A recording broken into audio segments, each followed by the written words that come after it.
severe trauma. They just don't remember what was life like before, what was the normal state that they were in. And that's what we have to balance. And when you don't understand what actually happens in the brain, it's really frightening for people. It is very scary. I mean, I was scared, really. Yes. And I didn't really know what of, because something's happened that came out of the blue, something that really shocked me, and it took a while for me to stabilise. Yeah. So, of course, when you do stabilise, that's great, but what happens when you don't? So, you know, you've talked about the two extremes of how people can behave, and obviously that's going to start to have a problem in their life. So by the time they get to you, is there quite a lot of work to do, or does the kind of therapy that you do, obviously, you know, with the sort of kinetic shift and the quick induction therapy, let's talk about that. I mean, can it ever be quick? Can it shift quick? Is that possible? So it's difficult to generally make a statement in terms of how long treatment will take, because we're individuals and different. So the way that I approach it, and what makes, or I think, my treatment different, also my clients have told me, is I use a multifaceted approach, as you've just explained. But for me, the core is using my coaching techniques to build my rapport and fundamentally understand my client. So their personal traits. Are they a feeling person? Are they kinesthetic? Are they auditory digital? Their use of language is extremely important. Are there words that feature? How do they see the effects of trauma on themselves now? And while I engage them in this conversation, which is guided questioning, really, because as coaches, we build at that, I can then build up a picture of the severity, the intensity, and it's a feeling for me in terms of what this person's going through, and a great deal of empathy. But from that, I base, from what I've seen and what I've heard, I create my care plan. Now, in some cases, depending on whether the client has, I use a system of disassociation, which is quite important in trauma treatment. So if I'm working with an individual who's really traumatized, we will talk it through the eyes of another person, we'll tell a story, we'll see it from a spectator's point of view. And just to stop here, just to explain to people who might not know what that means, it minimises or takes away the risk of them going back into that trauma, doesn't it, and experiencing it. So, for instance, they may stand back in a different perspective and tell you as if they were seeing it and stay disassociated.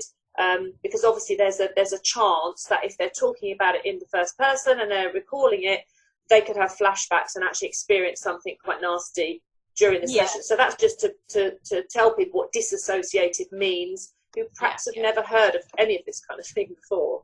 Yes, no, definitely. Thank you for that. So yeah, we you know, and most of the trauma care is most importantly is rebalancing the brain and how it functions, sees and views the trauma or the situation.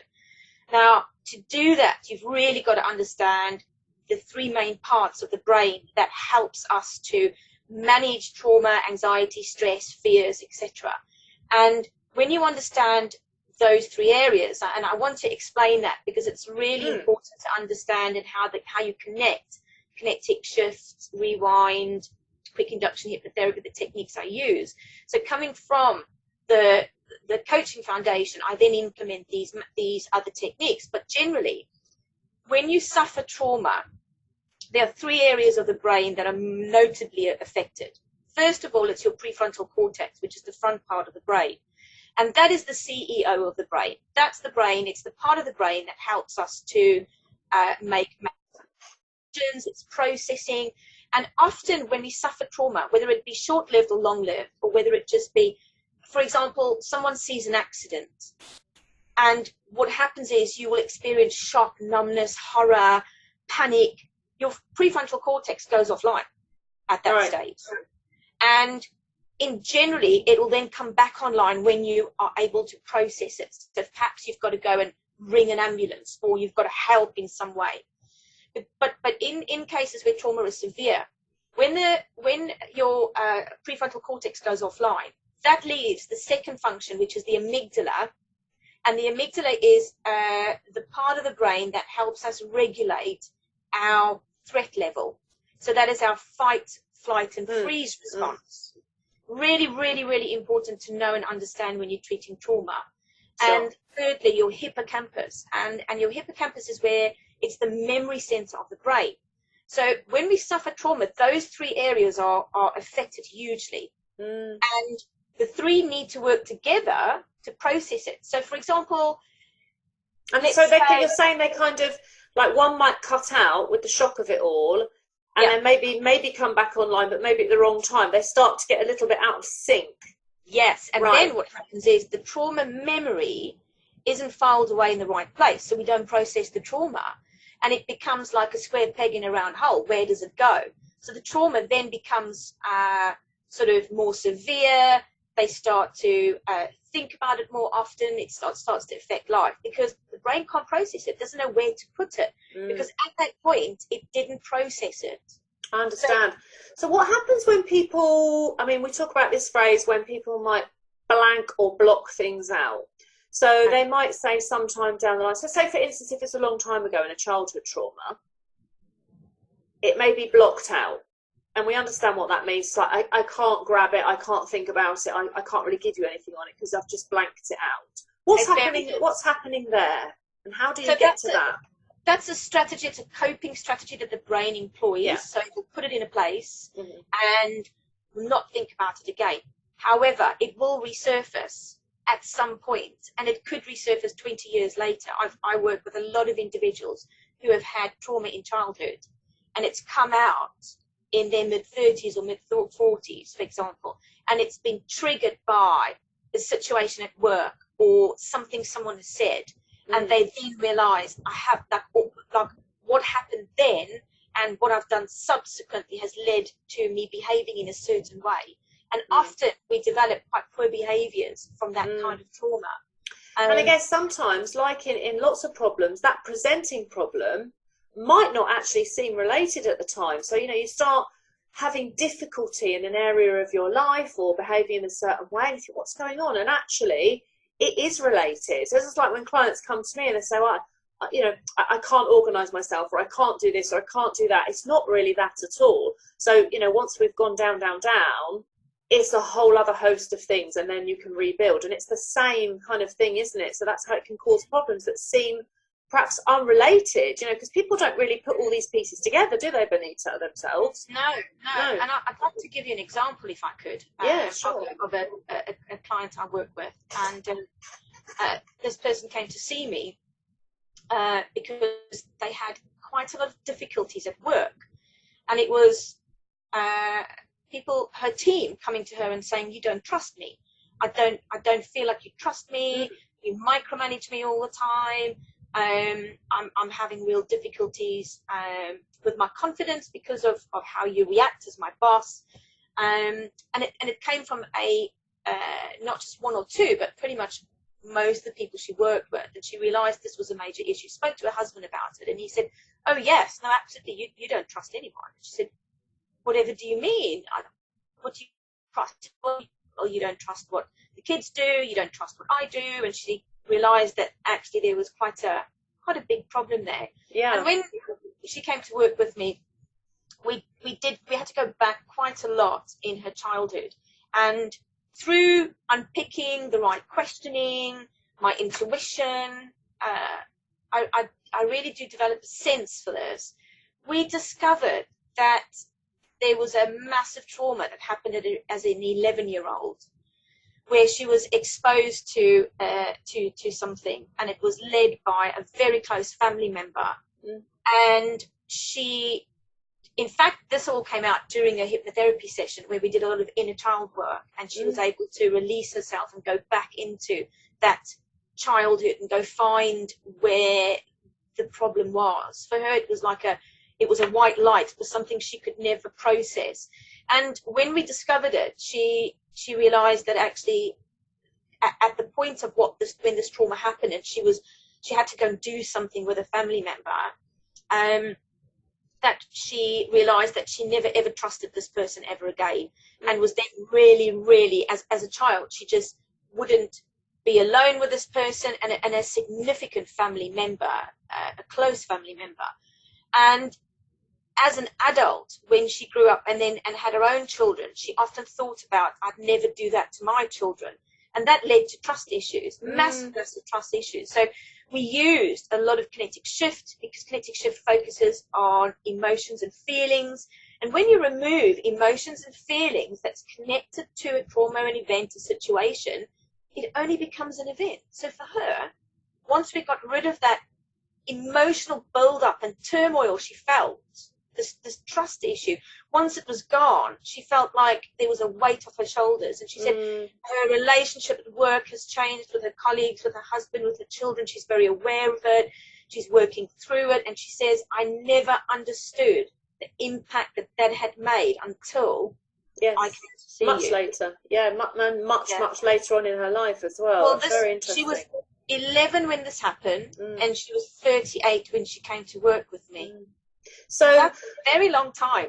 Yeah, so what you're saying is that any trauma like that might embed or block or be hidden away will come back. At some point, yes. I can't, I wouldn't say 100%, because some people are just better at dealing with, perhaps, some people are more resilient, they're more confident, they have an ability to work through stuff.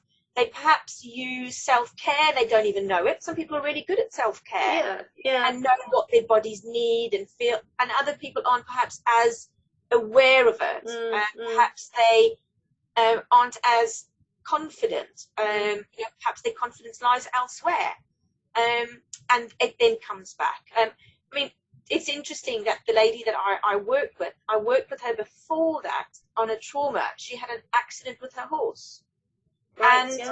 We eradicated that trauma center for her. It was the impact noise of when the car hit her horse and herself that she couldn't overcome. So we looked at reducing that trauma center for her and changing how her brain sees the memory and the event, and that allowed her to build her confidence again to ride her horse. But that's because kinetic shift deals directly with the amygdala and the hippocampus, because you have to eradicate those memory centers. You've got to change how the brain sees it. You've got to rebalance the brain. Correct. And that's absolutely. the fundamentals of trauma treatment. Yeah, and so there's a lot in it, isn't there, in terms of even someone recognising that they might need some help, because like that lady, she didn't even realise that she had these trust issues and that they were affecting other people in their lives. So how can people kind of, I mean, I know it might sound obvious, if you've had an accident, if you've had a trauma, but what kind of behaviours might this sit behind, if that makes sense? That it would help them, because we talked about confidence a little bit, didn't we? And one of the effects of trauma, and I see it in the same 5% of my clients, are the effect on their confidence. So confidence drops, their resilience drops, their sense of self at times, not really knowing where they fit in. Remarkably, your judgment tends to go, and they really struggle with making decisions. Okay. So they lose the control mechanisms in their life. So, and that comes because when you suffer any sort of trauma, your brain has a lot to cope with. And the three areas that I spoke of, prefrontal cortex, amygdala, and your hippocampus, have to work very, very hard to function normally. And a trauma or an event in the past can leads you to becoming perhaps feeling a bit overwhelmed, or some people would say, I feel occupied all the time. And that's because their brain is just trying to process all the time, plus function. And if we think about how hectic our lives have become, we work longer. There are so many more social media pressures and just general life pressures. Our political climate is in constant upheaval. So it exhausts our mind, our body, and our spirit. Yes, and yes. When things start to break down, or they start to sort of dissolve, you tend to become a bit more low mood and your confidence starts to plummet. So often people that have trouble making decisions, taking control, believing in themselves. Some people said, I just don't want to drive anywhere. I've lost my confidence driving. I don't know why. And we can very often, you know, I know if someone comes to me with an issue, it's never the driving that's the problem. No, it's that's what's right. happened before. You know, in some cases, in rare cases, clients go the complete opposite. They take complete control of every aspect of their life. Their minute detail is planned. They plan their family's lives, which could be quite interfering. That leads to relationship strain or breakdown, because they feel that if I take control of every part of my life, that trauma won't happen again. Or it's like protection mode, isn't it? If I'm on guard all the time and I've got everything in hand, that can't happen again. But of course, you don't know that can't happen again, and you don't know. You start to become very anxious, very controlling, and you know, there's so much that spills out of it. And I suppose the message beneath it all is that trying to keep yourself healthy, you know, it literally, body, mind and spirit, is a really, really good practice. And if something is coming up more than once for you or causing a problem regularly, then possibly it's time to take a look at how things can help. Because, you know, in this day and age, therapy is not about, you know, oh my goodness, I'm in therapy, like it used to be. There's something wrong with me and I need fixing. It's almost a part of maintaining our emotional well-being, dealing with things that are not productive and don't serve us well.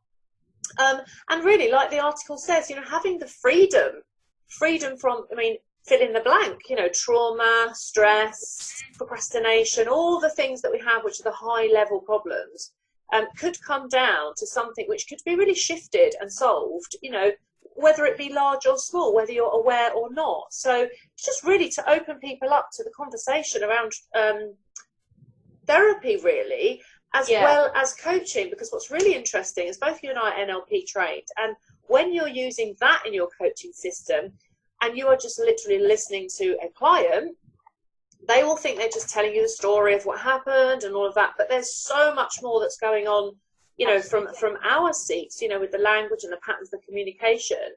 And that's really important, I think, really important part of what you do and how you combine the two, because in order to understand someone, in order to help someone, we must first understand them.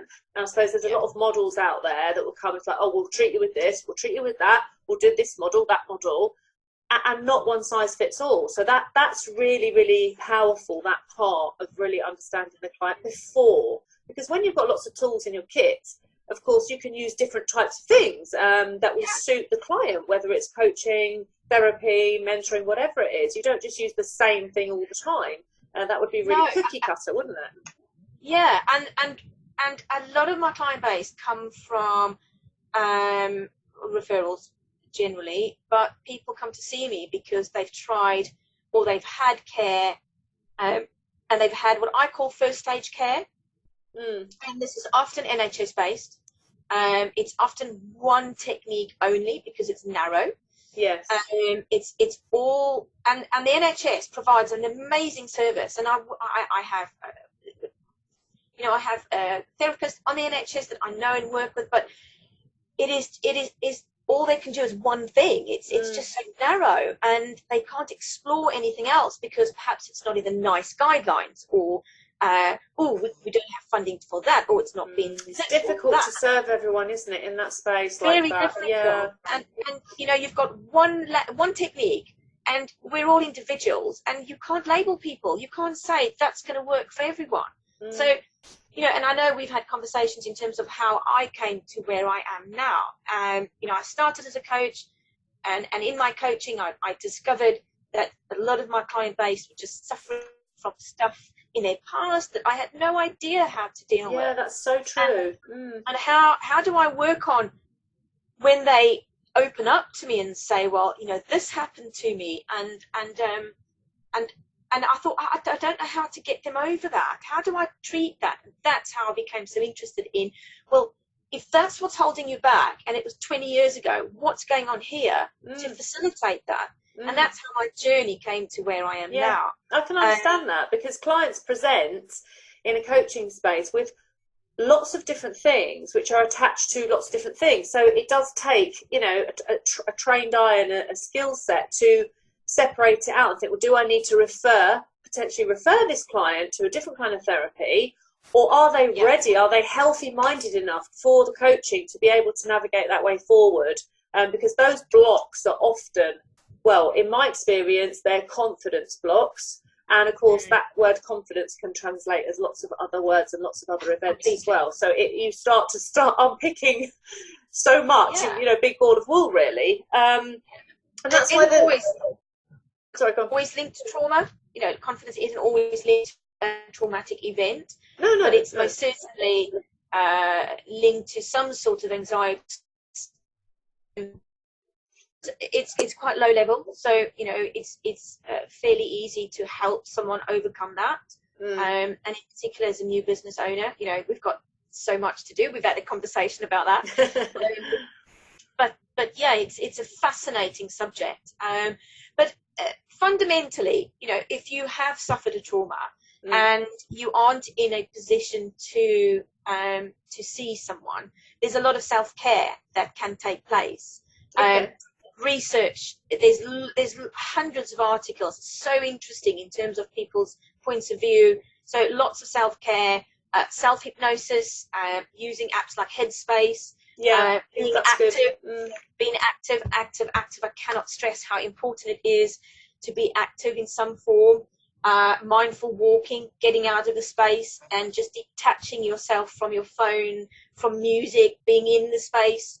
Groundwork, grounding yourself. I think that's the word really there, isn't it? I think it's the word now that we all understand hopefully a lot better and will continue to, is mindful. You know, being mindful of what you're doing and why. You know, because like you said, there's so many draws and pulls on us in this busy world now that we need to be really mindful where we put our attention and our energy, because otherwise it just becomes completely overwhelmed and everything just gets jammed up, doesn't it? And then you're just this one big jammed up machine that needs loads of oiling and lots of work rather than, you know, taking care. I mean, I learned about mindful eating the other day and I was like, oh, that's interesting. You know, there's different things all the time. So thank you, Benita. I think that has been a fascinating insight and I'm sure we can talk about this all day. I hope that anyone listening has, you know, gained some value from that, and either in recognizing that possibly they have some issues, or you know, starting to think about something a different way. And if so, where can people find you, Benita? I'm rebranding. That is www.futureandtherapy.